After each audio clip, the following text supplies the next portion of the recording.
La question comment aimer Jésus d'une certaine manière. Donc aimer Jésus, oui, mais comment nous pouvons aimer Jésus? Et nous nous posons cette question parce que c'est une question de Jésus à ceux qu'il appelle ses amis, et c'est un commandement qu'il a donné aussi. Enfin, pour clore cette introduction, je voudrais dire que Dieu veut attacher nos cœurs à son Fils bien-aimé, à Jésus-Christ, pour que nous soyons ses amis, des amis du Christ.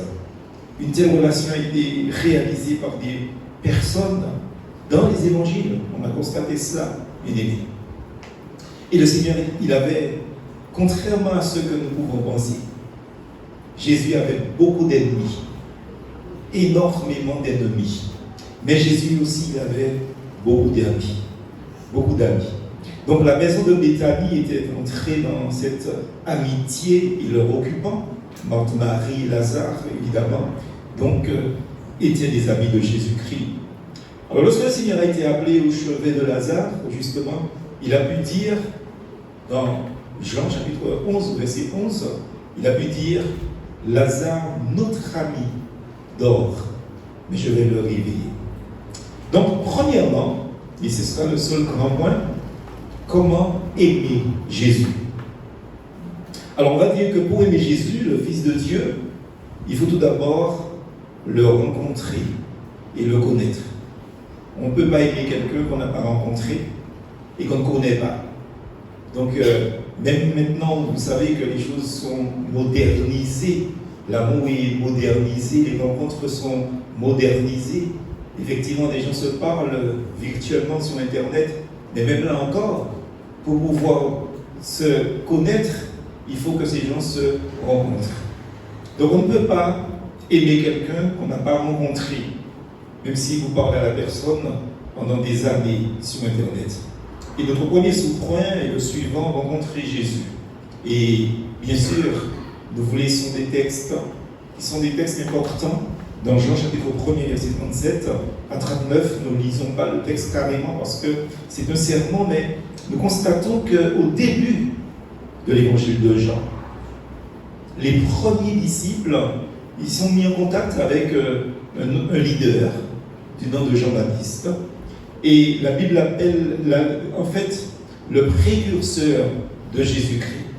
Et donc, dans Jean chapitre 1er, verset 34, la parole de Dieu nous dit qu'ils virent où il demeurait, et il demeurait auprès de lui ce jour-là. Donc, Jean-Baptiste, c'est celui qui a été le précurseur, qui a été en fait celui qui va présenter Jésus-Christ. Et quelle rencontre pour eux durant cette journée. Alors, j'ai constaté que dans ce livre de Jean, et seulement dans ce chapitre 1er, il y a 5 noms différents, extraordinaires, 5 noms différents pour le Seigneur Jésus-Christ qui se trouvent dans ce seul chapitre. Et je pense que ces seuls noms, ces 5 noms, nous montrent tout ce que ces premiers disciples ont découvert à ce moment-là. Et autant de noms qu'il y avait, c'est autant de choses qu'ils ont découvert à ce moment-là. Alors le premier nom se trouve au verset 36. Donc il est dit comme quoi que Jésus-Christ est l'agneau de Dieu. C'est pas rien. Celui qui enseigne comme personne n'a enseigné, qui comme personne n'a parlé aussi. Et on l'a appelé le maître au verset 38. Donc parce qu'il enseignait comme personne n'enseignait. Il parlait comme personne ne parlait. Donc l'agneau de Dieu, mais aussi Rabbi, le maître, le grand maître. Troisième nom que j'ai trouvé, c'est le Messie au verset 41. Il est dit que Jésus-Christ c'est le Messie. Donc il est le Christ. Et évidemment, frères et sœurs, ça veut dire ce que ça veut dire. Ça veut dire que c'était celui que Dieu, l'Éternel Tout-Puissant, avait promis, avait prédit la venue. Donc il est le Messie, le Christ promu et attendu si longtemps. Et dans le verset 45, il est dit qu'il était justement Jésus, le fils de Joseph, bien sûr. Mais nous voyons dans le verset 49 un autre nom, il est appelé le Fils de Dieu, le roi d'Israël. Vous voyez un quatrième nom, il est le Fils de Dieu, le roi d'Israël. Et enfin, au verset 41, il est le Fils de l'homme. Jésus, le Fils de l'homme. Nous avons donc là une présentation, frères et sœurs, complète de cette personne merveilleuse, Jésus-Christ, à laquelle les disciples se sont attachés en tant qu'amis. Et, frères et sœurs, on s'attache à celui qu'on aime. Quand quelqu'un est pour vous un ami, vous vous attachez à la personne. Et c'est ce qui s'est passé. Alors le contraire est évident, justement. Vous savez qu'en Deutéronome 10, au verset 15, nous lisons cette parole que Dieu a adressée à Moïse. Il nous est dit, l'Éternel s'est attaché, il s'est attaché à ses pères pour les aimer. Dieu s'est attaché. Dieu peut s'attacher à des hommes. Et ça, c'est pour nous une expérience extraordinaire de savoir que ce Dieu tout-puissant peut s'attacher à nous, faibles pécheurs, pauvres pécheurs même. Donc de même, il dit à son peuple dans Deutéronome 30, versets 19 et 20, il dit, choisis la vie afin que tu vives, toi et ta semence, ta descendance, en aimant l'Éternel ton Dieu, en écoutant sa voix et en t'attachant à lui. Vous voyez donc, alors ça veut dire qu'il y a une réciprocité, il n'y a pas que Dieu qui s'attache à nous, nous devons nous attacher aussi à Dieu. Amen. Alors posons-nous la question suivante. Ne pouvons-nous pas aimer Jésus et demeurer auprès de lui chaque jour et nous attacher à sa personne bénie, sachant combien il nous a aimés? Chacun doit répondre à cette question. Pour lui, personnellement, chacun doit répondre à cette question. Moi, j'ai déjà répondu pour moi-même. Je ne sais pas la réponse que vous avez et je vous prie de la garder secrète entre vous, ton Seigneur, votre ami suprême. Amen. Dans 1 Jean 4, au verset 19, il est dit, nous nous aimons parce qu'il nous a aimés le premier. Et frères et sœurs, nous avons chanté ces paroles parfois, t'aimer Jésus, te connaître, se reposer sur ton sein, t'avoir pour ami, pour maître, et pour breuvage et pour pain.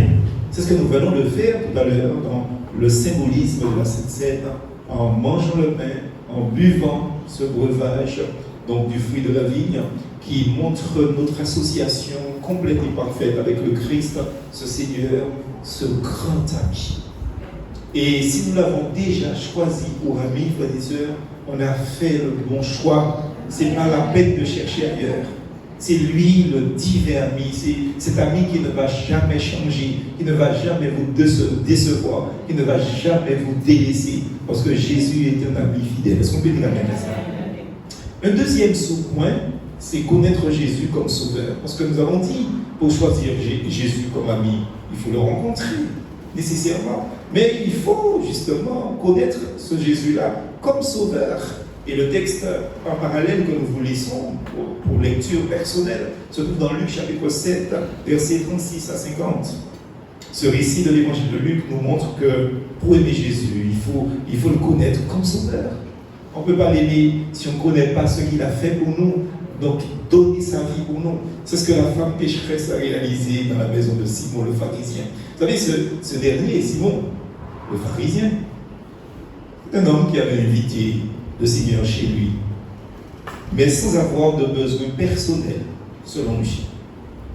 Et c'est extraordinaire cette histoire parce que quand je l'ai médité pour vous, parce que c'est pour vous que j'ai médité ce texte, je me suis rendu compte qu'on peut inviter quelqu'un chez soi sans pour cela adhérer en termes d'amitié avec la personne.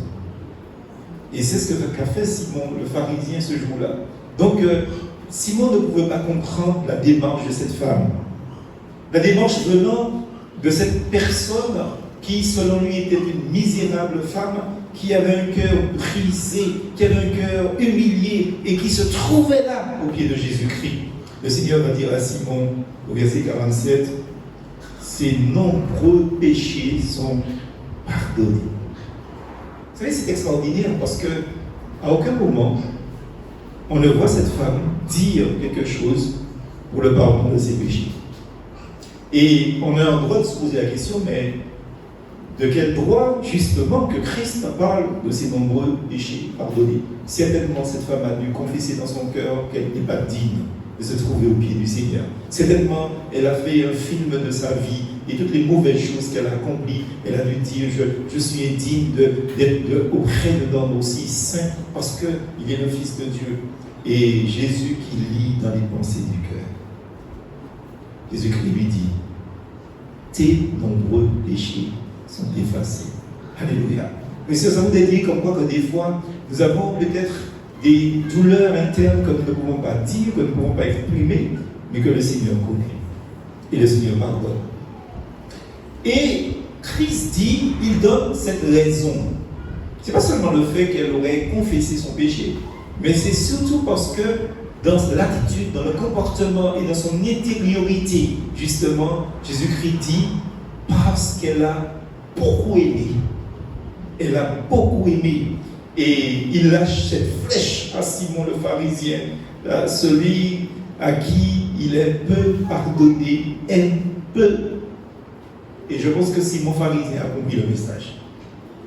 Il a compris le message. Parce qu'il a invité Christ chez lui, mais il n'a manifesté aucune attitude de tendresse, d'amour, aucun geste d'égard envers Jésus-Christ. Vous savez, comme Simon, nous connaissons peut-être le Seigneur Jésus, mais en sachant simplement qu'il existe. Et nous sommes en droit de nous poser cette question. Avons-nous fait aussi cette démarche vers celui qui pardonne les péchés?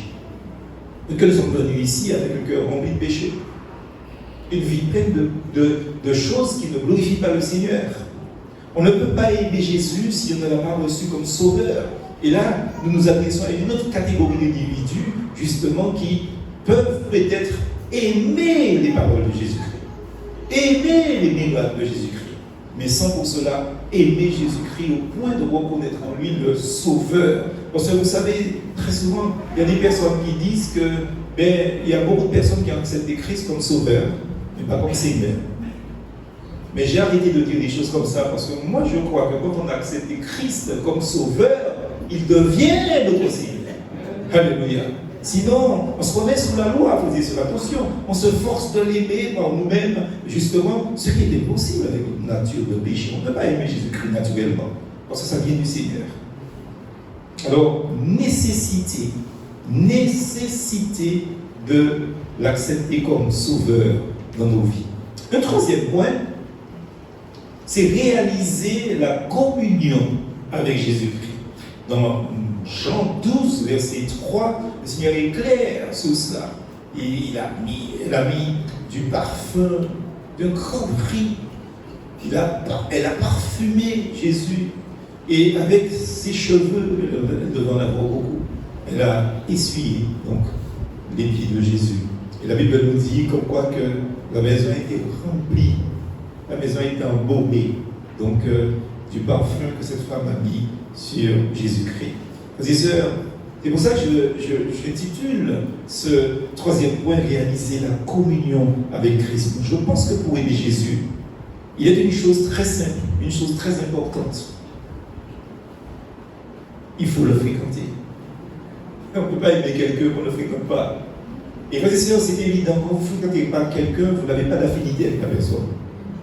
Et c'est pour ça que nous avons parlé justement de cette notion d'amitié, justement du bon ou du meilleur ami. Il faut fréquenter une personne pour que la personne devienne votre ami. Et nous avons le témoignage extraordinaire de Marie de Béthanie, témoignage de quelqu'un qui a aimé le Seigneur Jésus-Christ et qui a pu le montrer sans parole, mais par un geste éloquent. Aucun disciple n'a, selon ce que je connais de la parole de Dieu, aucun disciple n'a eu à ce moment-là une telle, je veux dire, intelligence d'amour pour Jésus-Christ. Aucun disciple. On n'a vu aucun disciple faire ce que cette femme a fait.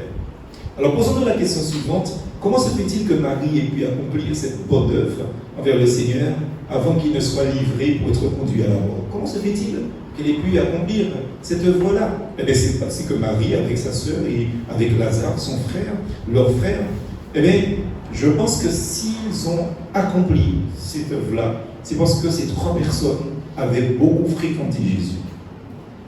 Et pour aimer quelqu'un, il faut non seulement fréquenter la personne, mais il faut fréquenter la personne beaucoup aussi. Et bien aimé, le Seigneur, on le sait, il est souvent dans cette ville de Béthanie.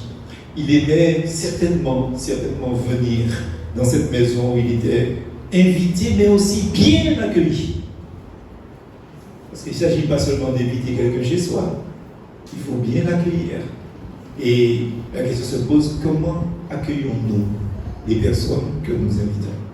Vous voyez, donc, et pas seulement à la maison, mais aussi au travail peut-être, mais aussi dans l'église. C'est important. Comment nous accueillons les visiteurs? Est-ce qu'en les accueillant, ils se sentent bien, ils se sentent à l'aise, frères et sœurs, et ils ont envie de revenir, et même plus que ça, frères et sœurs, pas pire, mais plus que ça, qu'ils ont envie de rester là. C'est comme vous êtes bien accueillis, vous n'avez pas envie d'aller ailleurs, parce que vous recevez de l'amour. Vous voyez, Jésus-Christ certainement aimait certainement donc venir dans cette maison de Béthanie, où il était invité souvent certainement, mais aussi accueilli. C'était une famille qui éprouvait de la joie de la présence du Seigneur Jésus-Christ. Et il nous faut nous poser la question nous-mêmes, est-ce que nous sommes dans la joie d'être dans la présence du Seigneur? En tout cas, David disait, je suis dans la joie, quand on me dit, allons à la maison de l'Éternel. Est-ce qu'on peut dire amen à ça? Donc, Christ, il était écouté alors, où on l'invoquait quand on avait des problèmes. C'est tout simple, c'est une affaire de tous les jours. On parle à Jésus par la prière. Et en écoutant sa parole, il nous parle. Il faut qu'on comprenne ça. Alors posons-nous au moins une première question avant de clôturer ce troisième point. Ne veut-il pas lui-même me rencontrer, me trouver, me fréquenter? Vous voyez, donc peut-être que nous venons à l'église, mais nous ne fréquentons pas Jésus-Christ. Vous voyez, c'est comme inviter quelqu'un que chez nous que nous ne fréquentons pas non plus. Alors je dois prendre du temps pour cela, afin que je réussisse cette rencontre quotidienne, sans croire mon amour pour le Seigneur de soi ne pourra pas grandir comme l'amour que Marie avait pour son Seigneur. Alors aujourd'hui, le Seigneur vient aussi nous rencontrer en assemblée, béni soit-il, et nous terminons par cette question: serais-je présent à ce rendez-vous avec mes frères et sœurs? Vous allez me dire, oui, mais je suis là. Oui, mais les autres jours, les autres rencontres, les autres choses qu'on organise ponctuellement ou régulièrement, est-ce que vous êtes là? Est-ce que vous êtes présent à ces rendez-vous? C'est important de se poser ces questions.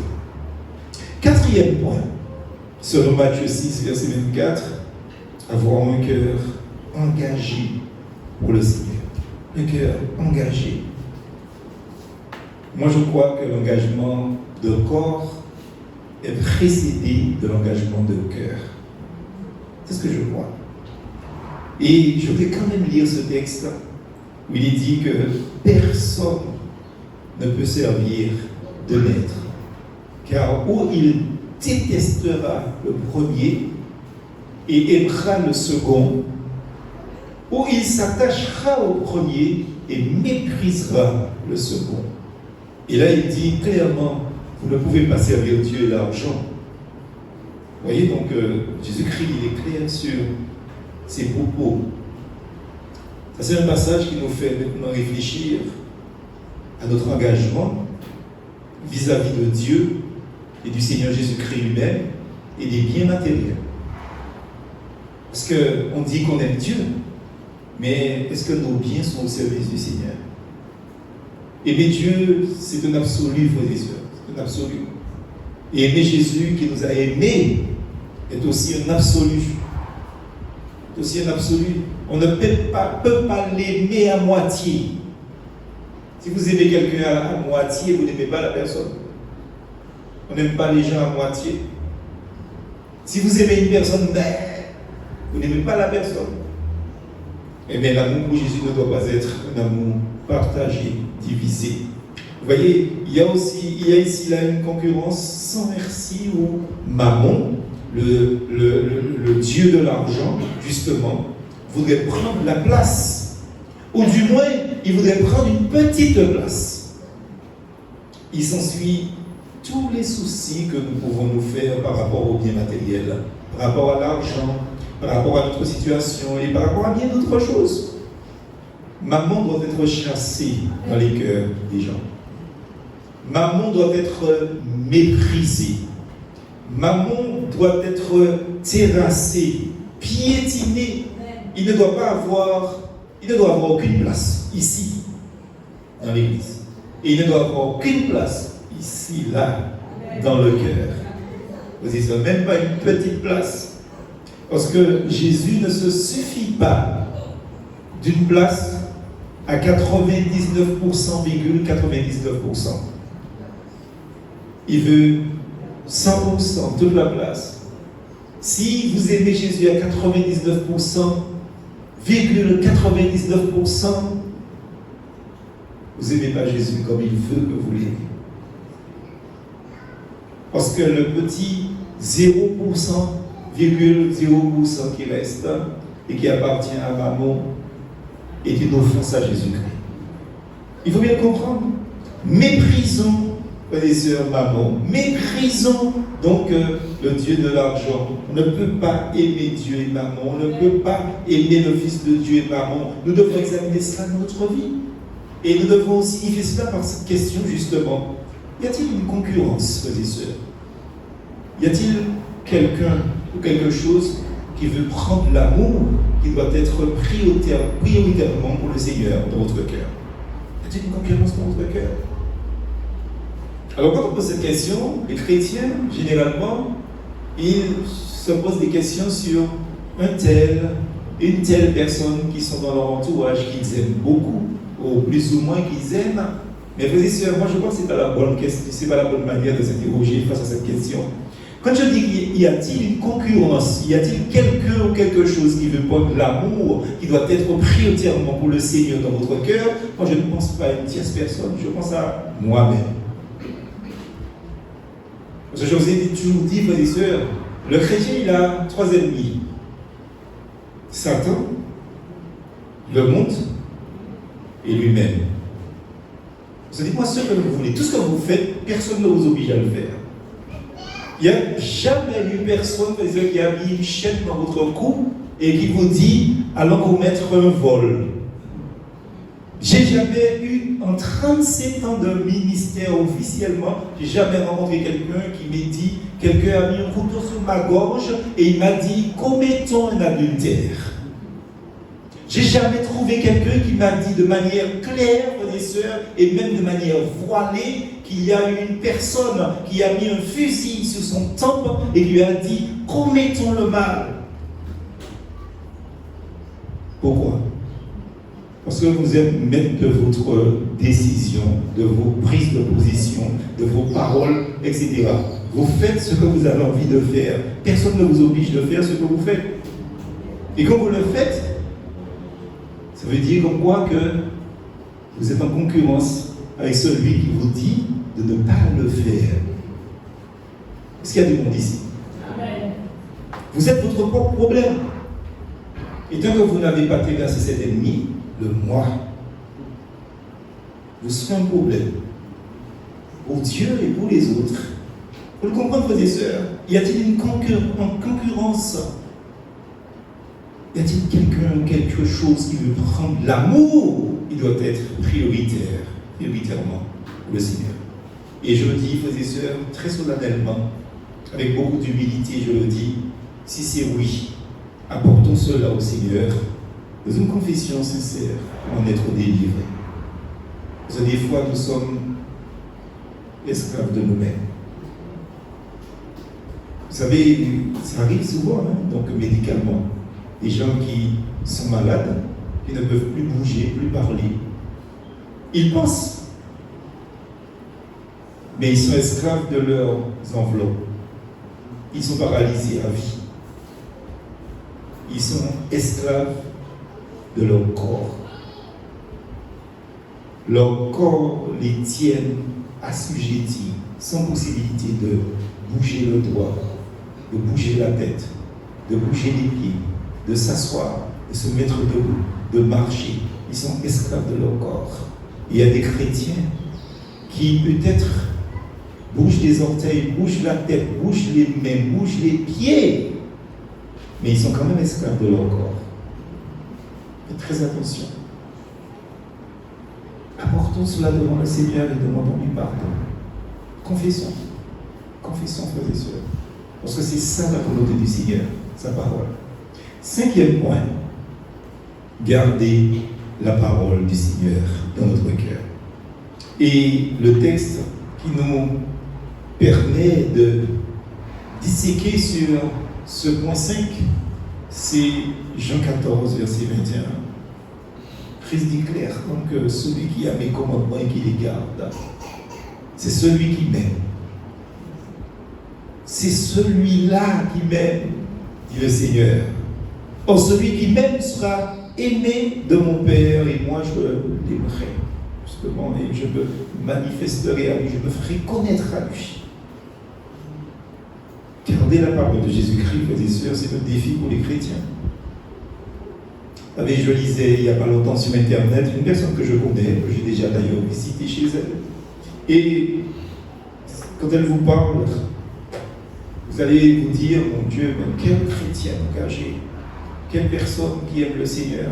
En réalité, cette personne n'est pas convertie. Elle fait comme un chrétien. Elle parle comme un chrétien. Elle marche comme un chrétien. Elle s'habille comme un chrétien. Et je pense même qu'elle a une moralité plus élevée que certains chrétiens. Mais elle n'est pas convertie. Et elle le dit à qui veut l'entendre. Il dit, non, je ne suis pas converti. J'aime Dieu, mais je ne suis pas converti. Elle le dit clairement. Une personne que j'ai visitée plusieurs fois. Je me dis comme moi, frères et sœurs, que, excusez-moi, on peut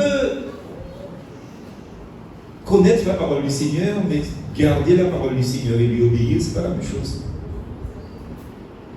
Elle obéit à ce qui lui plaît, sauf de se convertir, sauf de se repentir.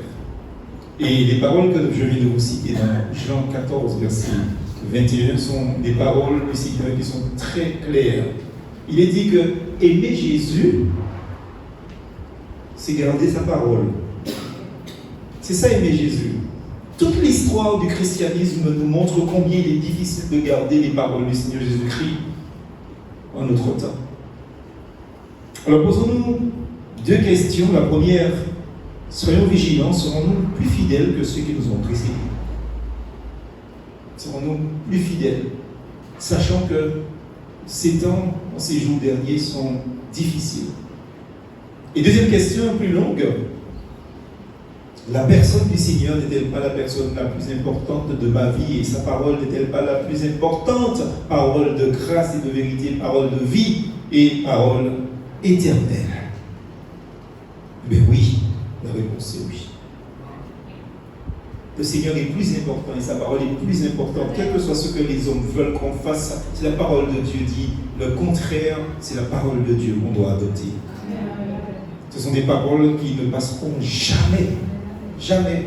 Les hommes passent. Leurs paroles passent. Leurs actions passent. Leurs œuvres passent. La parole de Dieu demeure éternellement. Alléluia. C'est ce qui est dit par Christ. Le monde passera, mais les paroles de Christ restent immuables. Tout le monde verra un jour que les paroles de Jésus-Christ étaient vraies. Tout le monde verra ça. Alors ajoutons que cela ne se limite pas seulement aux paroles du Seigneur dans les évangiles. Parce que pour moi, c'est une question posée à ceux que Jésus-Christ appelle ses amis et un commandement donné.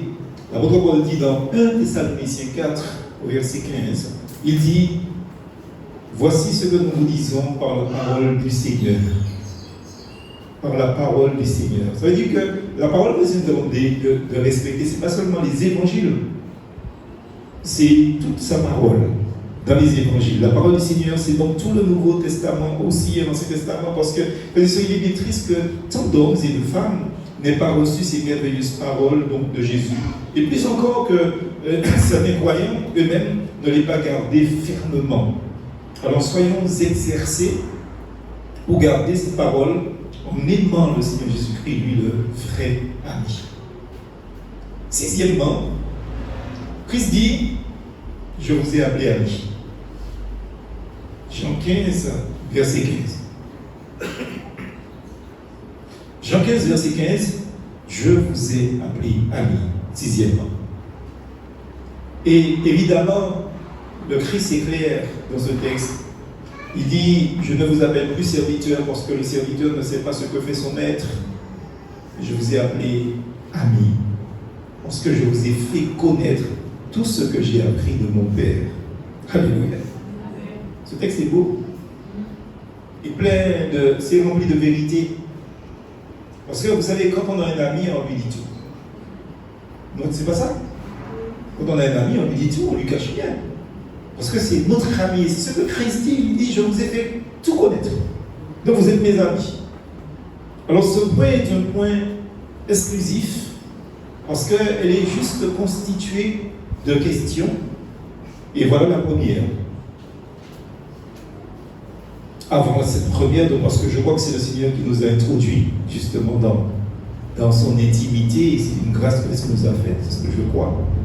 Nous devons bénir le Seigneur et profiter au maximum de cette grâce que le Seigneur nous a faite d'être dans son amitié.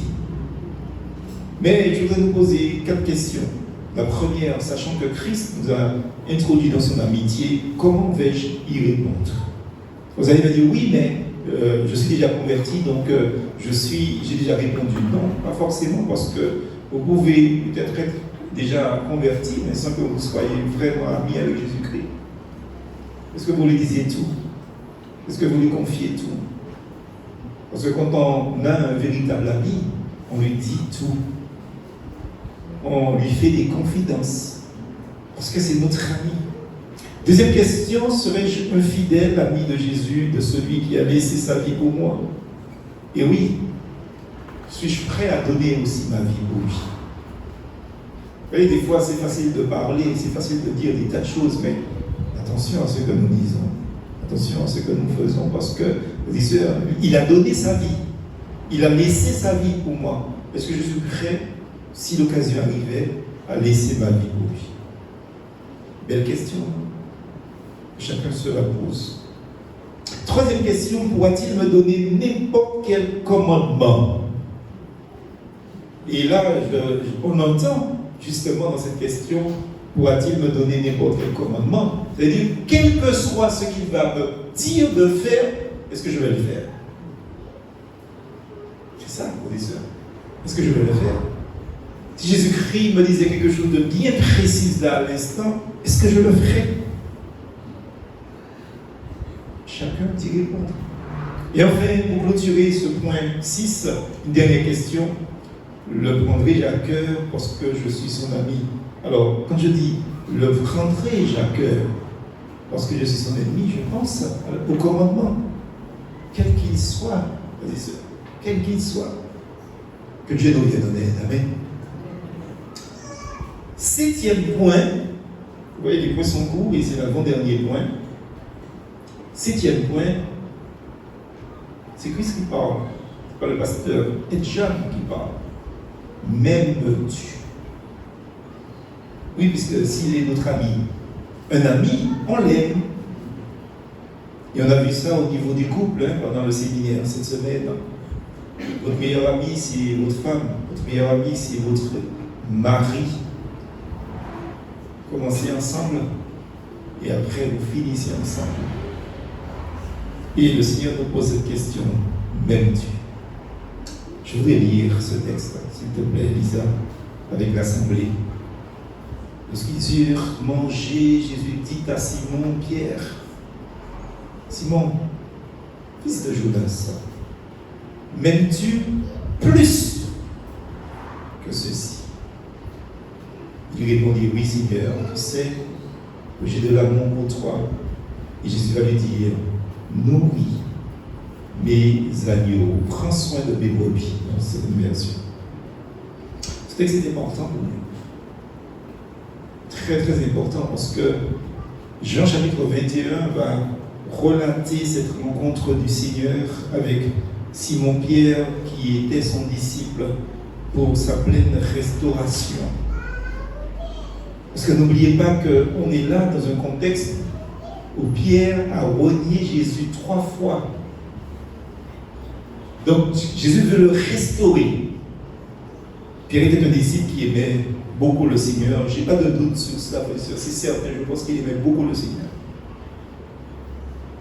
On dit parfois facilement de quelqu'un, de chrétien, il aime le Seigneur, et on ajoute, mais il y a aussi cela, il y a cela, il y a ceci, il y a cela. Alors laissons parler le Seigneur. Il me pose à moi, comme à Pierre, cette question, m'aimes-tu? Laissons-le parler, m'aimes-tu?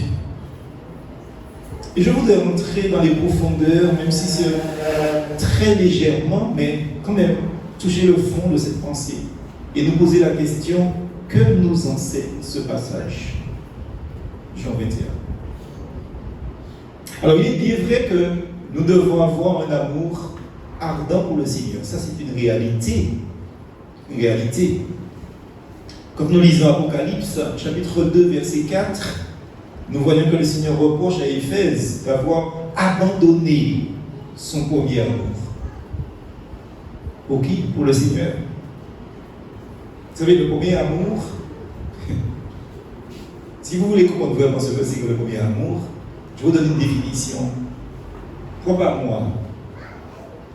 Le premier amour, c'est un amour de fiançailles. À ce moment-là, frères et sœurs, l'amour est ardent et exclusif. Il n'y a pas deux. Je ne sais pas si vous avez assisté à beaucoup de moments de fiançailles, de célébration de fiançailles. En tout cas, j'ai fait ça toute ma vie. Et je peux vous dire que quand je regarde les futurs époux qui sont en train de se fiancer, je regarde leurs yeux, je n'arrive même pas à comprendre ce qui se passe dans leurs yeux.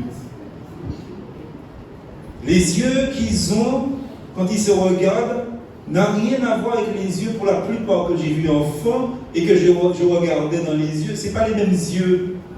Je ne sais même pas faire. Je ne sais même pas le faire.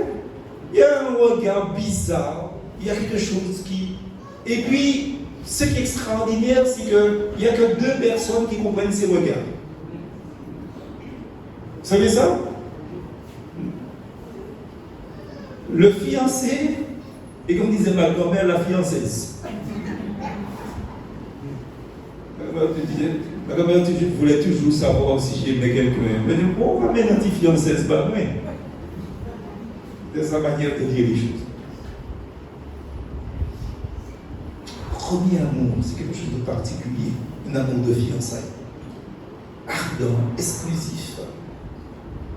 Et vous savez que cet amour-là, l'amour des fiançailles, ou de fiançailles, de premier amour, c'est un amour qui ne supporte, frères et sœurs, aucun objet, autre objet.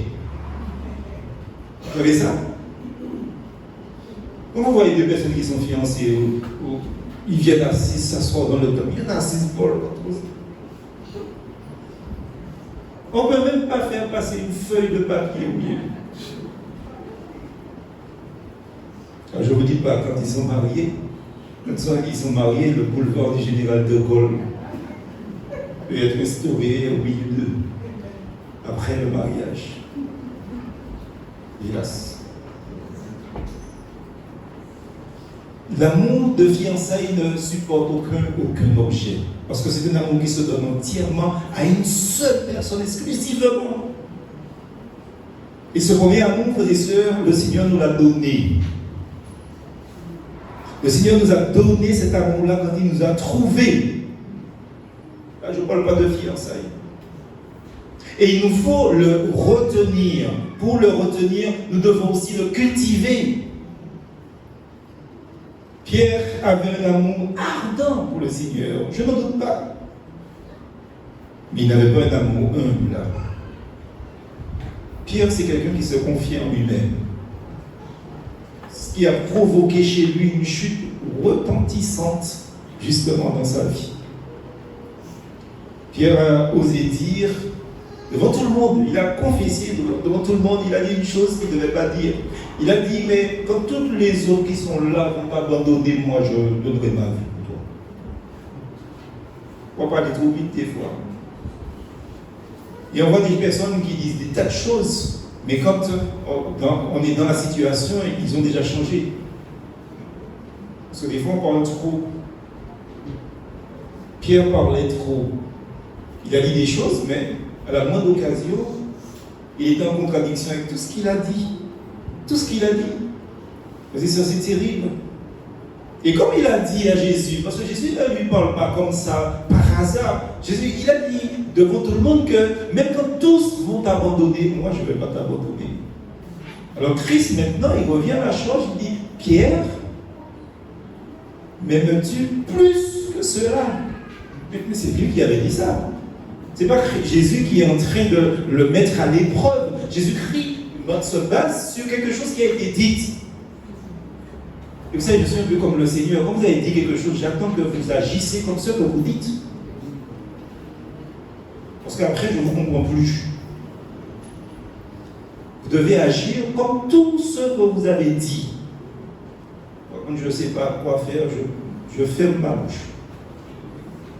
Vous voyez, frères et sœurs, Pierre a dit des choses précises. Et le Seigneur va donner cette première question qui est: m'aimes-tu plus que ceux-ci m'aiment? Alléluia. Jésus n'était pas facile. Contrairement à ce que les gens peuvent penser, Jésus n'était pas facile. Jésus lui dit: mais m'aimes-tu plus que ceux-ci ne m'aiment? Vous savez, l'amour du Seigneur, ce n'est pas un amour qui se compare avec celui des autres. Non. Et Pierre, il a appris sa leçon d'humilité. Alléluia, béni soit le Seigneur. Vous savez, je disais à une personne que j'avais en face de moi, il n'y a pas longtemps, il y a 2-3 semaines, donc je lui disais: écoutez madame, il vous faut apprendre les leçons de la vie. Il y a des personnes qui n'apprennent pas les leçons de la vie.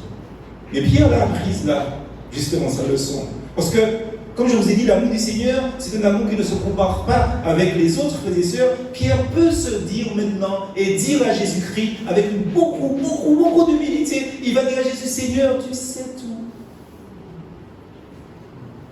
Tu sais tout. Tu sais que je t'aime. Et là, il ne peut pas dire que je t'aime plus que les autres. Puisque ces actes ont démontré qu'il ne l'aimait pas plus que tous les autres. Vous avez remarqué que celui qui n'avait pas dit ça, il était là au pied de la croix, l'apôtre Jean. Il n'a jamais dit: je t'aime plus que les autres, mais il était au pied de la croix. Comme quoi, frères et sœurs, ne vous appuyez pas sur les paroles des gens, regardez leurs actes. C'est différent. Quand il dit: tu sais que je t'aime, parce que tu sais toutes choses. Et ça, c'est très différent, frères et sœurs. Jean 13, je voudrais lire ça, verset 37. Seigneur, lui dit Pierre, pourquoi ne puis-je pas te suivre maintenant? Je donnerai ma vie pour toi. Voyez, faites attention, hein. Je donnerai ma vie pour toi. Entre-temps, il avait changé parce que l'expérience lui a démontré que trop pressé, pas qu'à faire jour ouvert. Pierre avait dit qu'il mourrait pour le Seigneur. Mais à la fin, il a appris sa leçon. Frères et sœurs, combien nous avons besoin du Seigneur pour aller plus loin en amour avec lui et pour lui? On a besoin du Seigneur. Vous savez, on n'est jamais arrivé. J'ai plus de 40 ans de vie chrétienne. Plus de 40 ans, je ne sais même pas combien. Mais plus je vais, plus j'ai l'impression que je ne suis pas arrivé. Je ne suis pas encore accompli dans tel domaine. Et plus je constate ça, plus je suis humble avec les autres, parce que je me rends compte, frères et sœurs, que je ne suis pas meilleur que qui que ce soit. Et je n'ai jamais dit ça à quelqu'un depuis ma conversion qui date de plus de 40 ans. Je n'ai jamais dit à personne que j'étais meilleur qu'eux. Parce que plus vous marchez avec le Seigneur, c'est-à-dire plus vous apprenez à connaître cet ami intime, plus vous dites que mais vous êtes indigne de cet ami. Indigne de cet ami. En tout cas, Pierre sait jusqu'où nous pouvons aller avec lui par amour. Et Jésus le sait. Il sait aussi jusqu'où nous pouvons aller avec lui par amour. Et frères et sœurs, nous ne le savons pas nous-mêmes. Nous-mêmes, nous ne le savons pas. Il dira à Pierre qu'un jour, c'est extraordinaire, je vous dis, Jésus-Christ est particulier. Il y a des gens qui, quand ils voient Jésus, ils pensent au doux Jésus, le bon Jésus, le petit Jésus. Quand j'étudie la parole de Dieu, ce n'est pas ça que je vois.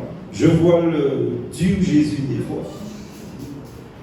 Parce qu'il va dire à Pierre, parce qu'à un moment comme ça, il aurait pu lui dire: tu sais Pierre, je t'ai compris, maintenant tu as compris la leçon, Je vais te donner toujours la force avec l'Esprit Saint pour que quand tu vas rencontrer des difficultés, tu puisses justement tenir ferme, etc., etc. Parce qu'il sait très bien que ce qui attend Pierre. Et justement, parce qu'il sait ce qui attend Pierre, il va dire à Pierre un jour, Pierre,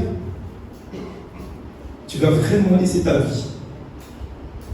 Tu vas vraiment laisser ta vie pour moi. Et évidemment, le jour où tu vas laisser ta vie pour moi, ce ne sera pas par tes forces et par tes capacités, c'est parce que moi je viendrai à ton secours, et parce que je viendrai à ton secours, tu pourras laisser ta vie pour moi. Alléluia. Et moi je crois que quand nous entendons des choses comme ça, moi le premier, j'ai dit Seigneur, aide-moi à t'aimer plus. Aide-nous à t'aimer plus. Enfin, dernier point, aimer aussi nos frères. 1 Jean 4, verset 21. La parole de Dieu est formelle, frères et sœurs. La parole de Dieu nous dit que celui qui n'aime pas son frère qu'il voit, comment peut-il aimer Dieu qu'il ne voit pas? Et nous avons ce commandement de sa part que celui qui aime Dieu aime son frère, sa sœur aussi. Attention. 1 Jean 4, verset 20 et 21. Il y a un autre verset, c'est au chapitre 5, verset 1er. Quiconque aime celui qui a engendré, aime aussi celui qui est engendré de lui. C'est-à-dire dans cette version, quiconque croit que Jésus-Christ est le Messie, est né de Dieu, et celui qui aime un père, qui aime un père, il aime aussi son enfant. Voilà un très beau texte. L'apôtre Jean était allé à l'école d'amour du Seigneur. Et Pierre aussi. Et ces deux apôtres ont appris beaucoup de choses. C'est Jésus qui nous a transmis le commandement de nous aimer justement les uns les autres. Et c'est pour ça que nous faisons ce défi chaque mois de verser de réciprocité les uns les autres. Parce que l'amour envers Dieu et envers le Seigneur Jésus nous conduit à aimer les frères et sœurs. À aimer les frères et sœurs. Ça, c'est un programme d'amour pour les frères et sœurs, les églises. Donc, pour aimer nos frères et sœurs, il nous faut demeurer dans une relation étroite avec le Seigneur. Selon 1 Jean 5, verset 2, nous est dit par ceci, nous savons que nous aimons les enfants de Dieu. C'est quand nous aimons Dieu que nous gardons ses commandements. Et j'aime beaucoup ce cantique avant de nous pencher sur la conclusion qui dit « Viens m'apprendre à t'aimer ainsi qu'au ciel on t'aime. Viens m'apprendre à t'adorer comme on t'adore au ciel. Au ciel, je te verrai, toi, la beauté suprême. Au ciel, je t'aimerai de l'amour éternel. » Je veux dire comme quoi, frères et sœurs, le summum de notre amour, le pic de notre amour va s'accomplir dans les cieux. Amen. Alors, en conclusion, j'ai fait une conclusion en deux parties. Est-ce prêt? Parce que nous avons parlé d'amour dans l'amitié. Nous avons fait la distinction entre amitié et camaraderie et nous avons apporté une précision en ce qui concerne l'amour fraternel. Donc je voudrais, dans ce premier point, dans la conclusion, qui ne sera pas long, parler de fraternité. Et je voudrais rappeler de nos vœux, Romains 12, verset 10, le Seigneur nous dit, par amour fraternel, soyez pleins d'affection les uns pour les autres et rivalisez d'estime réciproque. C'est-à-dire qu'on a utilisé notre version dans le travail que nous avons fait sur l'année, sur le défi des versets de réciprocité. On a parlé d'user de prévenance réciproque.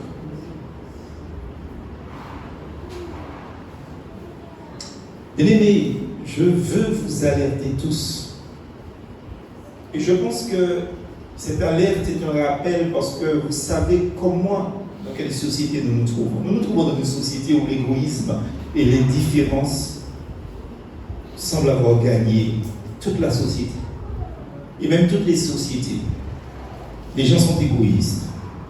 Et ils sont indifférents. Mais contrairement à ce que nous voyons lors des catastrophes, nous voyons un semblant de solidarité, un semblant d'amitié. Tel est le thème de notre conférence, justement. un semblant d'amitié qui caractérise la fraternité qui se manifeste. C'est plus ou moins encourageant, si vous voulez. Mais en tout cas, la Bible annonce un Dieu qui est solidaire. La Bible annonce un Dieu qui est fraternel, un Dieu qui est plein d'amour. Et en envoyant parmi les hommes Jésus, son Fils unique, Dieu démontrait sa fraternisation avec notre condition. En Jésus-Christ, il s'est fait notre frère. Et il nous a aidés jusqu'à se sacrifier, lui, Jésus, pour nous.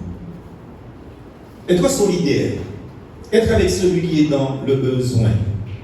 Et nous avons précisé l'enseignement Galates 6, versets 10 et 11. Le rôle du chrétien, c'est d'être solidaire avec le corps du Christ. Jésus, l'Emmanuel, Dieu avec nous. Eh bien, quand nous le faisons, il nous manifeste sa perfection. Il nous démontre comment agir, comment parler, comment se comporter. Christ répond à notre besoin de compassion, il répond à notre besoin de salut. Il a déjà fait de délivrance, d'espérance. Quant à l'amitié, Jésus dit justement, Jean 15, verset 13, qu'il n'y a pas de plus grand amour que de donner sa vie pour ses amis. Ne l'oublions jamais, frères et sœurs. Et la vraie question, c'est de savoir jusqu'à quel sacrifice nous sommes prêts à nous donner pour nos amis, c'est-à-dire nos frères et nos sœurs dans la foi. Parce que c'est ce que Christ il a fait sur la croix. Et maintenant, Dieu demande à ceux qui se tournent vers lui de se manifester aussi, de le manifester dans une sorte de vraie fraternité, même plus un amour semblable au sien envers tous. Et si l'Église est composée de frères et de sœurs, alors elle est un lieu privilégié de manifestation de la fraternité amicale.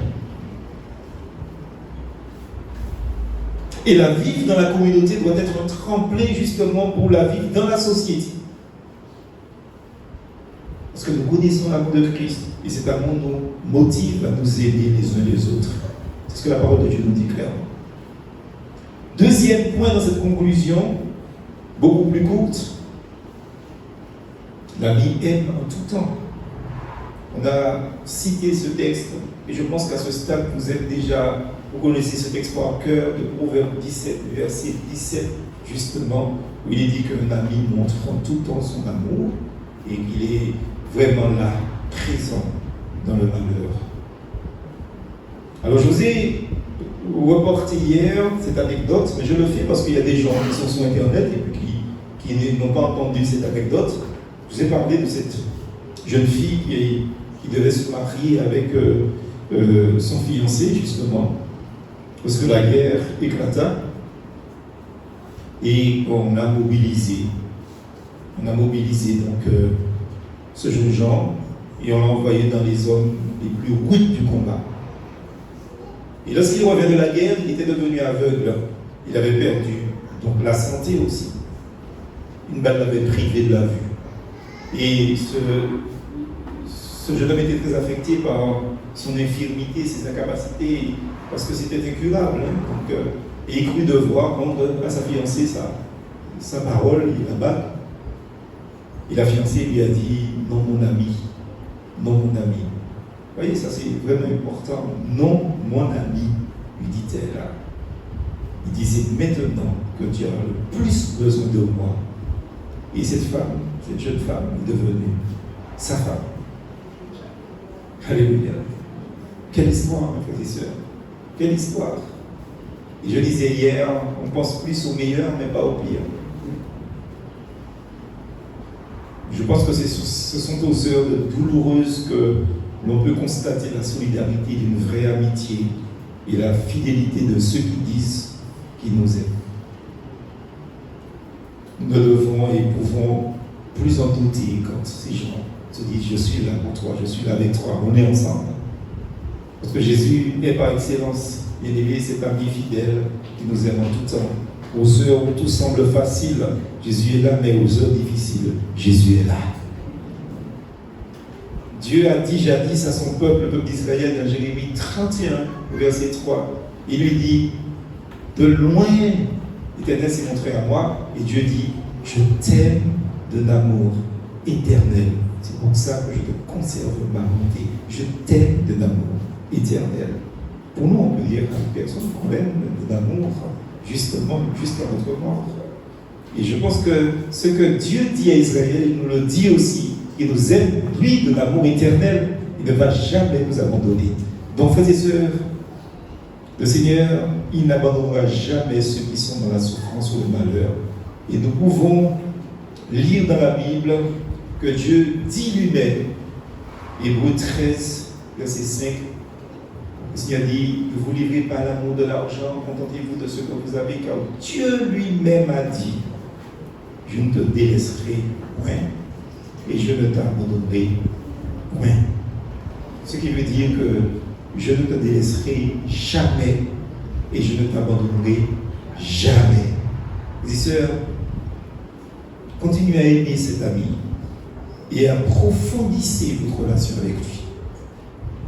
Mais à ceux qui ne le connaissent pas encore comme Seigneur, comme Sauveur, nous les invitons à se donner, à vous donner, nous vous invitons à vous donner à cet ami, parce que Jésus est vraiment le meilleur ami qu'un homme ou une femme puisse avoir. Amen. Je vous invite à prier ensemble. Je demande au frère François de venir prier avec nous jusqu'ici, puisque pour le direct, nous allons nous lever pour prier, bien-aimés. Merci à vous, s'il vous plaît.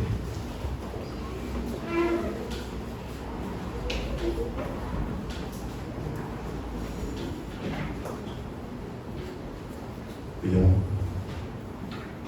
Éternel notre Dieu, nous te bénissons pour cette semaine. Merci parce que nous croyons que Seigneur, nous avons besoin, Seigneur mon Dieu, d'entendre, Seigneur mon Dieu, ce que tu nous as enseigné concernant l'amitié. Merci parce que nous croyons que, Seigneur, quand tu nous parles, Seigneur, c'est parce que tu veux que nous puissions, Seigneur mon Dieu, recevoir ta parole avec joie et surtout, Seigneur mon Dieu, la mettre en application. Seigneur, donne-nous la sagesse qui vient de toi afin que nous puissions les réaliser. Seigneur, tu puisses graver dans nos cœurs, Seigneur, mon Dieu, tes paroles. Et si nous croyons que ces paroles, elles nous étaient nécessaires afin que nous puissions mieux te servir. Seigneur, vraiment, nous croyons que tu as dépeint une situation que très souvent nous ignorons. Parce que trop souvent nous pensons, Seigneur, mon Dieu, faire les choses bien. Mais Seigneur, nous ne sommes pas dans le chemin que tu avais déjà tracé. Et aujourd'hui, tu nous as, Seigneur, mon Dieu, remis sous les rails. Et Seigneur, tu veux que nous puissions, Seigneur mon Dieu, être conscients de notre responsabilité aussi. Seigneur mon Dieu, que nous ne soyons pas les auditeurs, Seigneur mon Dieu, qui entendent ta parole et qui l'oublient, mais surtout que nous puissions, Seigneur mon Dieu, le recevoir avec joie. Et aussi, comme Job a dit, Seigneur mon Dieu, j'ai entendu ta parole et j'ai fait plier ma volonté.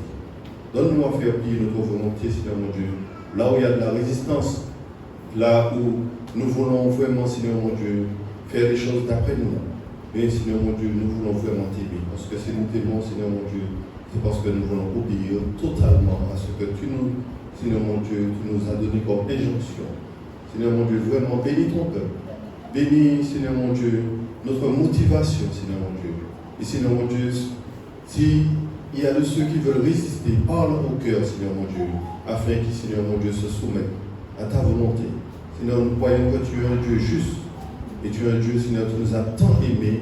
Et nous voyons que cet amour, Seigneur mon Dieu, qui a été manifesté à la croix, afin que nous puissions être aujourd'hui appelés enfants de ta maison. Seigneur, nous voyons que c'est cet amour qui a tenu, Seigneur, notre Sauveur, sous la croix, parce qu'il a dit, j'ai le pouvoir de donner ma vie, et j'ai le pouvoir aussi de la reprendre. Mais Seigneur, c'est par amour qu'il a été jusqu'au bout. Alors donne-nous à l'aimer, Seigneur mon Dieu, et vraiment que ton nom seul soit béni. Et bénis, Seigneur, aussi que ton serviteur, tu puisses le bénir, tu puisses le fortifier, tu puisses l'enrichir, Seigneur mon Dieu. Merci pour lui. Et merci pour, Seigneur, ce cadeau que tu nous as donné, parce que nous savons que lorsque nous avons l'instruction venue de toi, Seigneur mon Dieu, ta parole nous dit, faute de connaissance, mon peuple s'égare. Mais Seigneur, nous ne pouvons pas dire aujourd'hui que nous n'avons pas reçu l'enseignement. Alors bénis-le, Seigneur mon Dieu, et que ta grâce l'environne et qu'il soit préservé de toute situation qui n'est pas de toi. Et c'est dans le nom de Jésus que nous t'avons prié, Père. Amen. Amen.